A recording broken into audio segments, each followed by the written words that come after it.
Hello everyone, তোমরা সবাই কেমন আছো? আশা করি সবাই অনেক ভালো আছো। আর আমি সুমি, আমার ছোট্ট একটা পরিবার, তোমাদের সবাইকে জানাই অনেক অনেক স্বাগত আর ভালোবাসা। আজকে রবিবার, আর রবিবার মানেই ঘরের একটু বেশি কাজ, তাই না? তাই ভাবলাম আজ একটু সকাল সকাল রান্নাটা সেরে ফেলি, কারণ পরে অনেক কিছু করতে হবে। কাপড় কাচা, ঘর গুছানো আর ছোটদের দেখাশোনা, বাবুর কথা বলছি আর কি। তো বুঝতেই পারছো, তাই আজকে আমার সকালটা শুরু হয়েছে রান্না দিয়ে। তো চলো আজকের দিনটা কেমন যায় তোমাদের সঙ্গে শেয়ার করি।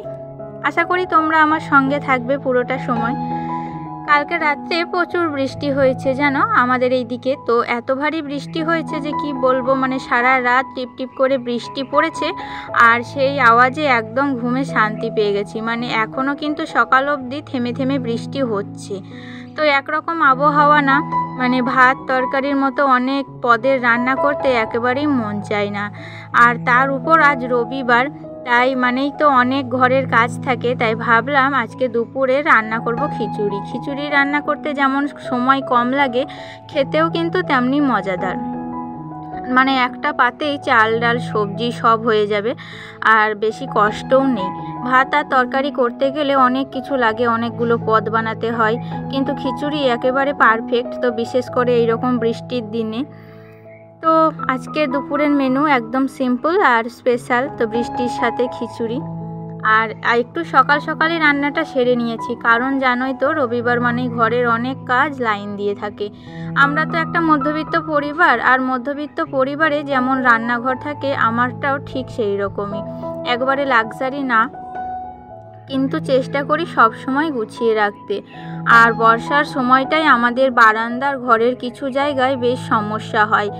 ঘরটা মাটির না ঠিকই, পাকা বাড়ি, কিন্তু তারপরেও এই সময়টায় ভেজা ভেজা ভাব এসে যায় আর জল জমে অনেক সময়। তো বিশেষ করে রান্নাঘরের দিকটাই একটু বেশি সমস্যা হয়। তাই ভাবলাম আজকে যেহেতু সকালে রান্না শেষ, এবার সময় নিয়ে ঘরটা একটু ভালোভাবে পরিষ্কার করে নিই।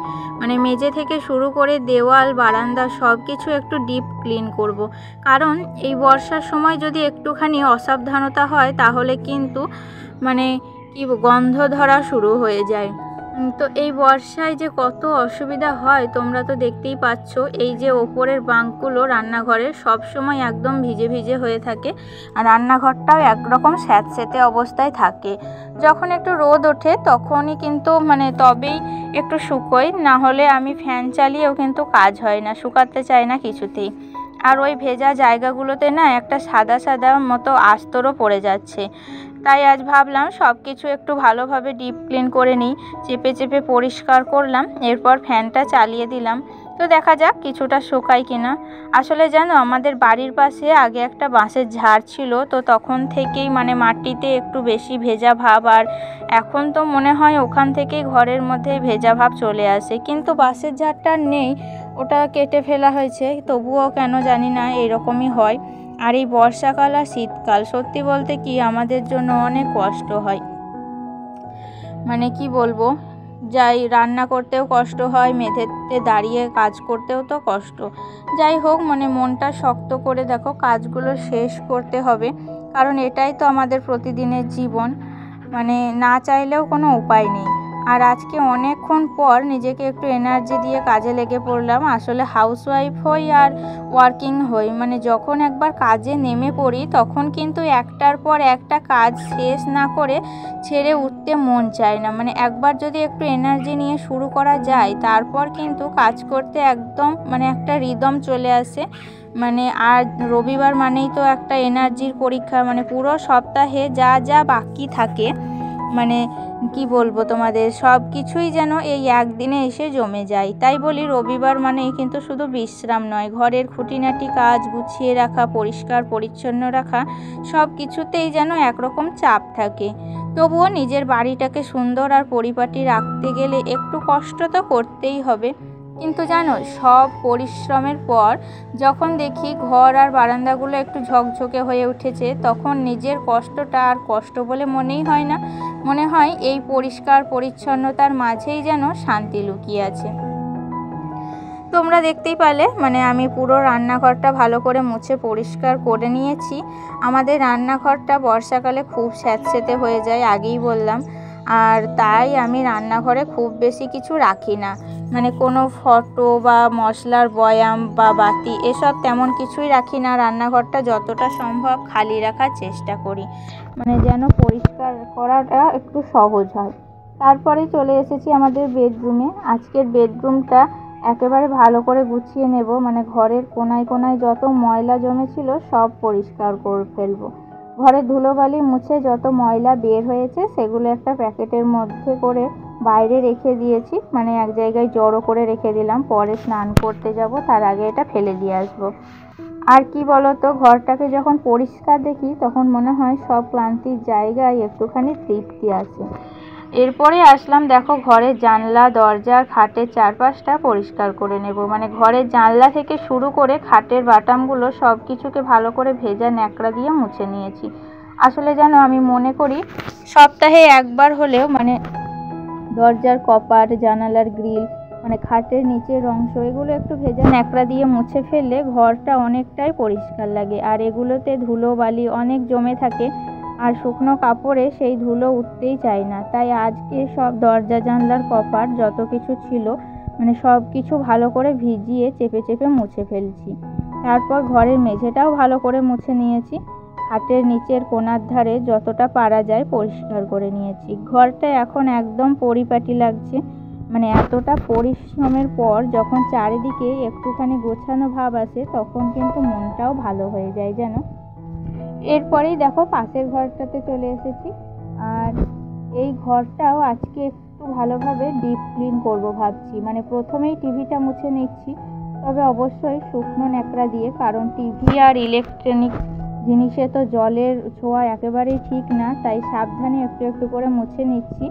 আর তারপরে ঘরের আলমারিগুলো সেগুলোও আজকে পরিষ্কার করে নিলাম। মানে মাঝে মাঝে আলমারিগুলোয় হাতের ছাপ ধুলোবালি জমে যায়, তাই সময় করে গুছিয়ে নিলে বেশ ভালো হয়। আসলে কি বলবো, নিজের ঘর বাড়িকে যদি একটু ভালোবাসো তাহলে এই কাজগুলোকে কষ্ট বলেই মনে হয় না, বরং ঘরটা ঝকঝকে করে তুলতে পারলে একটা শান্তি লাগে, মনে হয় পরিশ্রম সার্থক।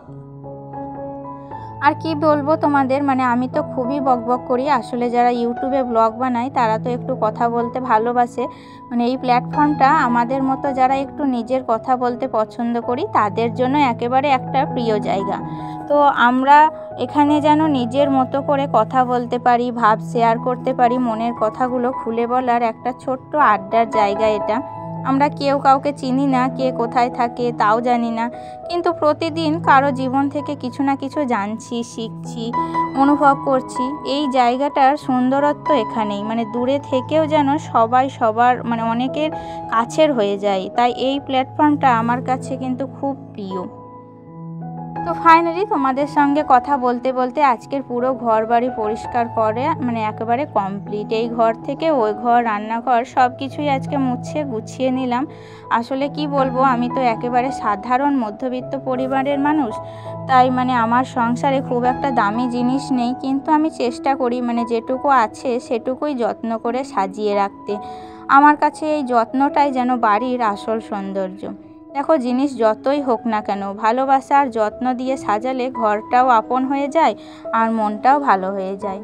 তারপরে স্নানটাও সেরে ফেলেছি, আর তারপরেই চলে এসেছি ছাদে। ছাদটা না আজকে একেবারে নতুনভাবে সাজিয়ে তুলেছি, তোমরা দেখতেই পাচ্ছ। মানে আসলে কি বলো, সংসারের কাজ করতে করতে এতটাই ব্যস্ত হয়ে পড়ি যে ছাদের কাজগুলো আর নিজের করা হয়ে ওঠেনি। তাই মানে এগুলো করতে গেলেও অনেক দেরি হয়ে যেত। তাই আজকে ভাবে মানে দুজন দাদাভাইকে ডেকে নিয়েছিলাম, আর ওরাই ছাদটাকে একবারে সুন্দর করে পরিষ্কার করে দিয়েছে, আর একদম ঝকঝকে লাগছে। মানে ছাদে দাঁড়ালেই মনটা ভালো হয়ে যাচ্ছে। আসলে কি বলবো, ছাদের অবস্থা বৃষ্টিতে এতটাই খারাপ হয়ে গিয়েছিল, মানে উঠলেই মন খারাপ হয়ে যাচ্ছিল। প্রচুর পরিমাণে পাতা, ময়লা, প্লাস্টিক, এমন কিছু বাজে বাজে জিনিসও জমে গিয়েছিল, আর সেগুলো ছাদটাকে একবারে নোংরা করে রেখেছিল। আর এমনকি সেগুলোর কারণে ছাদে জল জমে থেকেও ক্ষতি হচ্ছিল, কোথাও কোথাও তো ছাদ নষ্টও হয়ে যাচ্ছিল।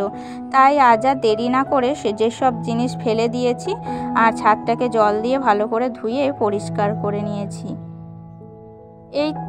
এই ছিল আজকের দিনের আমার ছোট্ট একটা ঘরের গল্প, কাজের গল্প। আশা করি তোমরা আমার সাথেই ছিলে, আর এতক্ষণ অবধি যারা যারা ভিডিওটি দেখেছো তারা অবশ্যই ভালো লেগেছে নিশ্চয়ই আমার আজকের ছোট্ট জার্নিটা, মানে ঘর দুয়ার গোছানো থেকে সব কিছু। আমার যদি কোনো ভুল ত্রুটি থেকে থাকে তাহলে তোমরা সেটা অবশ্যই আমাকে কমেন্ট বক্সে কমেন্ট করো এবং শুধরে দেওয়ার চেষ্টা করো।